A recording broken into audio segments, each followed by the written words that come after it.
ልጅ ስላለህ ነው ለኔ ጥሩ ያንክልኝ። እኔ እንኳን ጥሩ ሰው አይደለሁኝ። እርግጥ ስትታይ መጥፎ ሰው ነው የምትመስለው። ነገር ግን ለኔ ስትል ማታ ሳተኛ አድራል። እንዳይረባኝ ምግብ አምጥተህልኛል። ሳስበው ልብህ ውስጥ ጥሩነት አለ፣ ግን አንተ ማውጣት አትፈልግም። በጣም አስተዋይ ልጅ ነሽ። ጥሩ አባት ነው ያሳደገሽ። ለማን አባሽ ነው የደወልሽው? ሲታዘንልሽ አታውቂም ወይስ ብልጥ ለመሆን እየሞከርሽ ነው? ስሚ፣ ስለ ደወልሽ ማንም አያድንሽም። ባይሆን አባትሽን ወደ ሞት አትጥሪ።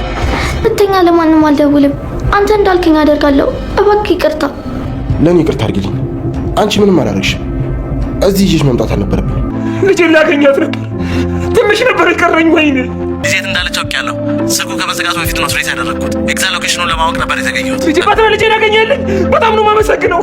አመሰግናለሁ ባትራ። ቦስ፣ ለአንተ ምንም አደርጋለሁ። አንተ ከማውቃቸው ሰዎች ሁሉ ትለያለህ። አሁን ሄደህ ልጄን አገኛት።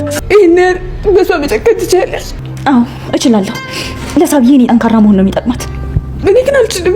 ምን ነው አምላኬ፣ ይህን ለማሳየት ነው እስካሁን ድረስ በህይወት ያቆየኝ። እባክሽ አታማሪ። የባሰ አታምጣ ነው ማለት ያለብሽ። ከዚህ በላይ ምን እንዳይመጣ ፈርተሽ ነው? እንደኔ በህይወቱ መከራ ያየ ሰው የለም።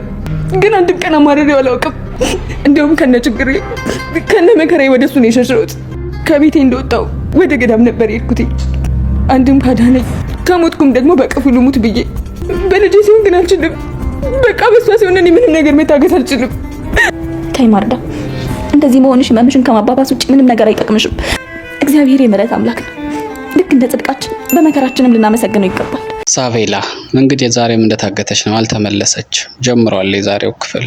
እንግዲህ በዛሬው ክፍል ሳቬላ ከአጋቿ ጋራ በሰላም እያወራች ነው። አጋቿ እሷ ልጁ ስለምትመስለው በደንብ እየተንከባከባት እየጠበቃት የምትፈልገውን ነገር እያቀረበላት ወደ ቤት ለመስደድ ከመፍቀድ ውጭ ሌላውን በሙሉ ፈቅዶላታል። እንግዲህ ሳቬላ እዚህ ደርሷል። አሁን ሳቬላ ሰውየውን በዚህ እንቅስቃሴው በዚህ አድራጎቱ እየገመገመችው ነው። የሆነ የተደበቀ ጥሩነት ውስጡ እንዳለው ግን ጥሩነቱን ለሰዎች ማሳየት ገልጦ ፈቅዶ እንዲወጣ ያለማድረግ ችግር እንዳለበት እየነገረችው ነው። እሱም እየተገረመባት ነው። ብልህ አባት፣ ጥሩ ቤተሰብ ያሳደገሽ እያለት ነው። በዚህ ያለ ይህን እንደዚህ ያለ ቁጭ ብሎ ሳይተኛ ነበረ ሲጠብቃት ያደረውና አሁን እንቅልፍ እያንገላጀጀው ስለነበረ በቃ ተኛ፣ አሁን እኔን ስጠብቅ አድረሃል፣ አሁን አንተ ደግሞ ተኛ ስትለው እሱ እሺ ብሎ የሚያስፈልጋትን ነገር እንዲያመጡላት ደውሎ ከነገረ በኋላ እሱ ሲተኛ ሳቬላ ፈራተባ እያለች ስልክ ለአባቷ ደወለች። አባቷ ደግሞ ካሁን በፊት ስልኳን እሱ በተደጋጋሚ ሲደውልበት የነበረን ስልክ ትሬስ ለሚያደርግ ወይም እንዲጠልፍለት ከሱ ድርጅት ለሚሰራ አንድ የአይቲ ባለሙያ ሰጥቶ ነበርና ያ ስልክ ደግሞ ሲሙን አውጥቶ ስለነበረ ትሬስ ማድረግ አልቻለም ነበር። ዛሬ ሳቬላ ስትደውል ይሄ የደወለችበት ያለውን ስልክ ትሬስ ማድረግ ጀመረና አጋጣሚ ስልኩ ደግሞ ባትሪ ሎ እያለ ነበር። የመጨነቅ ችግር ይታይባቸዋል። አባትና ልጅ በጣም እየተጨናነቁ ነበር። እንግዲህ ሳቬላ ስልኩ እስኪዘጋ ድረስ አባቷን እያወራችው ነው። አባቷ ደግሞ ትሬስ ለሚያደርገው ሰው እባክህን ፍጠን፣ እባክህን እያለ እየተጨነቀ እያስጨነቀው ነው ያለው። እንግዲህ እንዲህ ያለ ባለበት አጋቹ ነቃ። አጋቹ በጣም ተቆጥቶ አንቺ ምን ማድረግሽ ነው? እኔ ጥሩ ስሆንልሽ በቃ በአንቺ ቤት ብልጥ መሆንሽ ነው ብሎ ጮኸባት። እሷም እባክህን ይቅርታ አድርግልኝ፣ በቃ አባቴ ስለናፈቀኝ ነው የደወልኩትኝ፣ ከእንግዲህ በኋላ ምንም አላደርግም እያለች ይቅርታ መጠየቅ መለማመጥ ስትጀምር እሱ መልሶ ተለል አለና እባክሽ ጥፋቱ ሄዴ ነው፣ በቃ እኔ ነኝ ይቅርታ መጠየቅ ያለብኝ፣ ሲጀምር ከመጀመሪያውን ማምጣት አልነበረብኝም፣ ይህንን ስራ መቀበል አልነበረብኝም እያለ ነው። ግን የዚህ ስራ ሰጪ ማን ይሆን? ራሷ ዲና ሳትሆን አትቀርም። ግን ጥርጣሬ ነው፣ እስካሁን የታወቀ ነገር የለው። እዚህ እንዲህ ያለ አብርሃምን በቃ አልተሳካልኝም ብሎ እየተጨነቀ ያለ ትሬስ ሲያደርግ የነበረው ባለሙያ አድራሻውን አግኝቻለሁ፣ ስልኩ በቁጥጥር ስር ውሏል ብሎ ሪፖርት ሲያደርግለት አብርሃም በጣም ተደሳ መሰገነው። ይሄ በዚህ ያለ እንደገና ደግሞ ሌላ ጭንቀት ማርዳና ልዩ እየተጨነቁ ነው። ማርዳ እባክህን ለዚህ እስከዚህ ላቆየኸኝ ይሄን ልታሳየኝ ነው? ምነው በገደልከኝ እያለች እያማረረችው ነው ፈጣሪን። ልዩ ደግሞ እባክሽን አታማሪ፣ ፈጣሪን ለማመስገን እኮ የግድ ጥሩ ነገር ብቻ ሲደረግልን መሆን የለበት፣ ይህም ለበጎ ነው ብለሽ እስኪ ለማመስገን ሞክሪ እያለች እየመከረቻት ነው። ግን እሷ ውስጧ እያነባ ነው ያለው። እንደዚህ እየተመካከሩ ነው ያለው። እንግዲህ ቀጥሏል ሳቬላ። እንግዲህ ማርዳ አሁንም እንደምንም እየተብሰለሰለች በልዩ እርዳታ ምክንያት ለመተኛት እየሞከረች ነው። ምንም ግን እንቅልፍ ሊወስዳት አልቻለም። ልዩ ማብራት ነው ያደረች። ልዩ ደግሞ ከአሁን በፊት ከሙልጭ ጋር ያየችውን ነገር በሌናዋ እያስታወሰች በትውስታ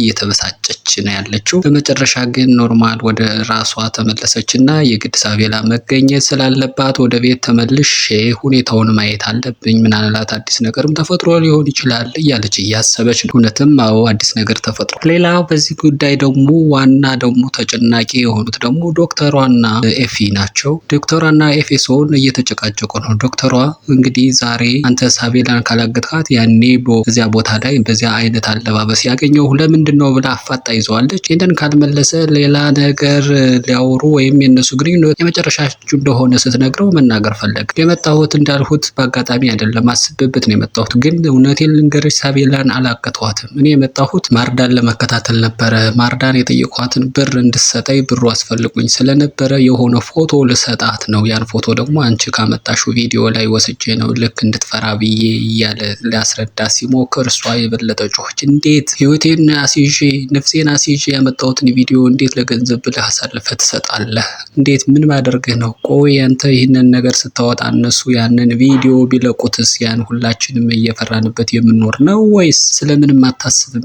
ምንም ቢሆን አንተ አትጨነቅም ወይ? ስለአንተ ቶ ስለኔ ለምን አታስብም? ለምን ግድ አይልህም? እያለች ጮኸችበት። እሱ ደግሞ የበለጠ ሊያናድዳት የሚችል ነገር ነው የተናገረ። እሱ ለማለሳለስ ነው ብሎ በእርግጥ የነገራት አንቺን መቼም ቢሆን አሳልፈው አይሰጡሽም፣ ምክንያቱም የቤቱን ሁሉን ሚስጥር ታውቂያለሽ እና ለዚያ ብለው ራሳቸው ናቸው አንቺን የሚንከባከቡሽ እያለ ለማስረዳት ሲሞክር አገልግሎቴ የሆነ ጊዜ እኮ ማለቁ አይቀርም፣ ምን አይነት ጭንቅላት ነው ያለ? እንደዚህ ልክ አስቤ አላቅም እያለች እየጮኸችበት ነው። ከዚህ በዘለለ እንደገና ደግሞ እሱ ምናልባት ብላ የተጠረጠረችው ነገር ስለነበረ በጋራ ለወደፊታቸው ተብሎ በተከፈተ አካውንት የገባን ብር ሰውየው ባንክ ላይ ያለ ባለሙያ ቼክ እንዲያደርግላት በሚስጥር ነግራው ነበርና በቆሙበት ደወለ። ሰውየው ላንሳው አላንሳው እያለች እየተወዛገበች ባለችበት ሁኔታ ነው እንግዲህ የኤፌሶንና የርብቃ ጉዳይ ያለው። በሌላው እንደገና በዋናነት የሳቤላ ጉዳይ ነበረ። ቅድም የአብርሃም የሰራተኛ የሆነው በትረ ስልኩን ጠልፎ አድራሻውን አውቆት ነበረና አድራሻውን ከላከለት በኋላ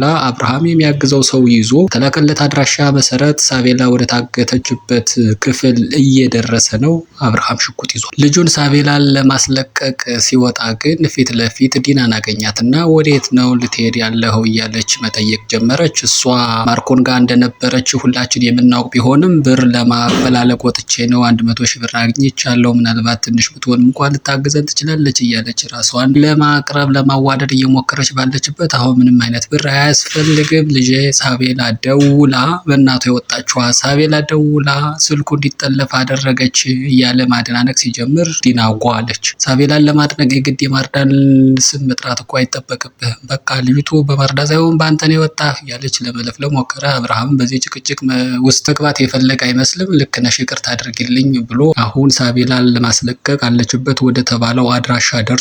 ሽጉጥ አውጥቷል። አሁን እንግዲህ ወደዛ እየተቃረበ ነው። በእውነት አሁን አብርሃም ተሳክቶለት ያሰበው ሞልቶ ሳቤላን ያስለቅቃት ይሆን ወይስ አጋቹ እንዳለው ማንም ሰው ሊያተርፍሽ አይችልም፣ ምናልባት አባትሽን ልታስጎጁ ትችይ ይሆናል እንጂ እያለ ማስጠንቀቂያ ሲሰጣት ነበረ። ምናልባት ምን ይፈጠር ይሆን የሚለውን እንግዲህ በቀጣይ ነው የምናየው። የዛሬው እስከዚህ ነበረ። በቀጣዩ ክፍል ይዘን እንቀርባለን። እስከዚያው ድረስ መልካሙ ነገር ሁሉ ከእናንተ ጋር ይሁን። ሰላም።